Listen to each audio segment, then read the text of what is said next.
Welcome to In Depth, a brand new pause resume show that will look in depth at either an individual game or franchise and delve into its past, present, and whether it has one, future. In our first episode, we look at Splatoon, Nintendo's third-person paint-based shooter which released worldwide for the Wii U in May 2015.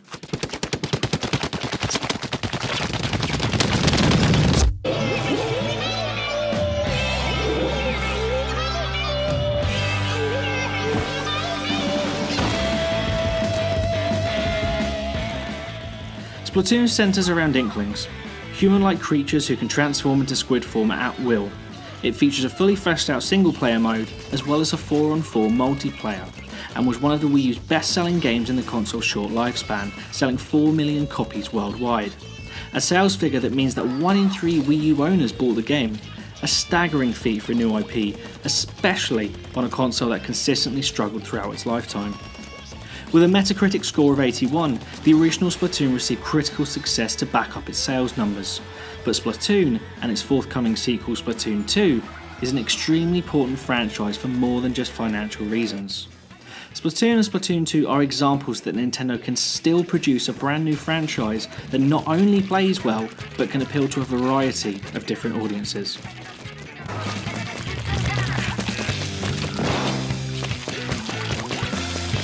The development of Splatoon started when Shintaro Sato, a member of the Animal Crossing development team, started to tinker around with the territory control based prototype.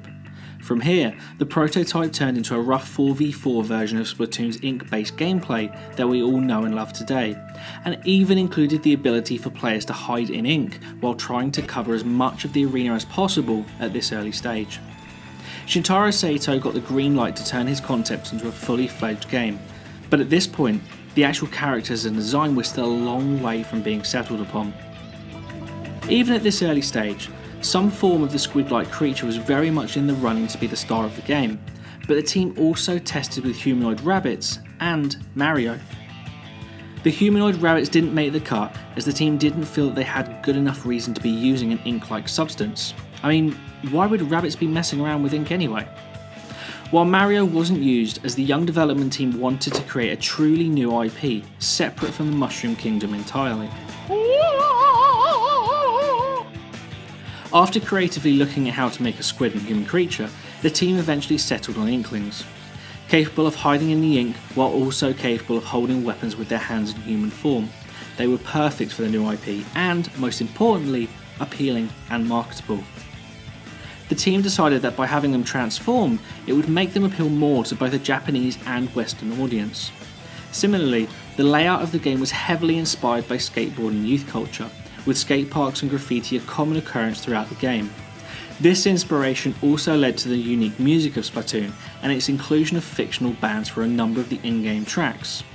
The fictional bands in the world of Splatoon include the Squid Squad, DJ Lee Fish, and Chirpy Chips. Of course, as well as Splatoon's own end-of-game boss, DJ Octavio.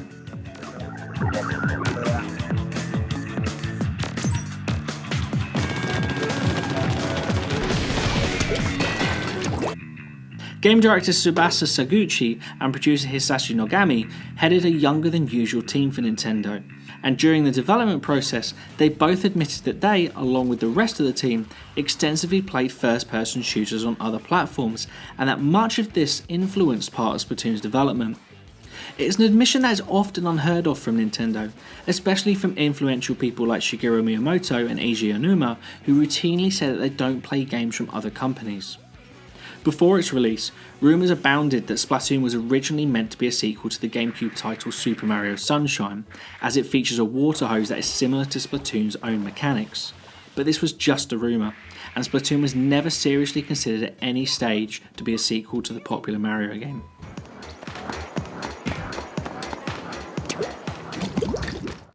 The original game's story centred around a war between the player-controlled Inklings and their arch-nemesis, the Octarians. After the Octarians stole the Inkling Zapfish, a source of great power, the player protagonist is tasked with diving into the Octarian base in order to save the Zapfish. That's the story on the surface anyway. If you pick up the sunken scrolls in each level during the main campaign, you'll actually learn of Splatoon's true dark backstory. And it appears as though the game takes place in a post-apocalyptic world where humans no longer exist, and it left the way for the squids to evolve into Inklings and make their way to land over thousands of years, thus becoming the dominant species. While much of this is down to interpretation, it appears that's what Nintendo is trying to tell us. One scroll even shows a fossilized human attempting to play a Wii U, and it's kinda creepy. The future of Splatoon is very secure, and the future looks bright for the series. Splatoon 2, which should have launched by the time you watch this, is one of the Switch's most anticipated titles and already has 2 successful betas under its belt. With the Switch's popularity far surpassing the Wii U in such a short space of time, Splatoon 2 should endear itself to a new group of players, eager to wink each other to the death. Splatoon 2 will go towards helping the Nintendo Switch grow and improve its already stellar first-year lineup.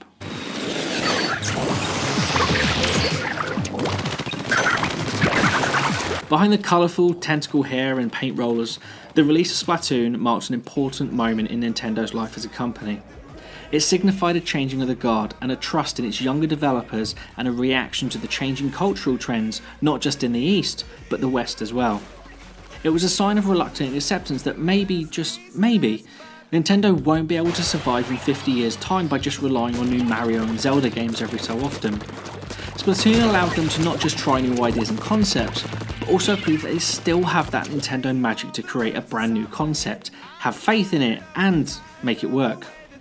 We've already seen in the form of ARMS that Nintendo are now more willing to give new games a go, and that can only be great news for those of us with a Switch.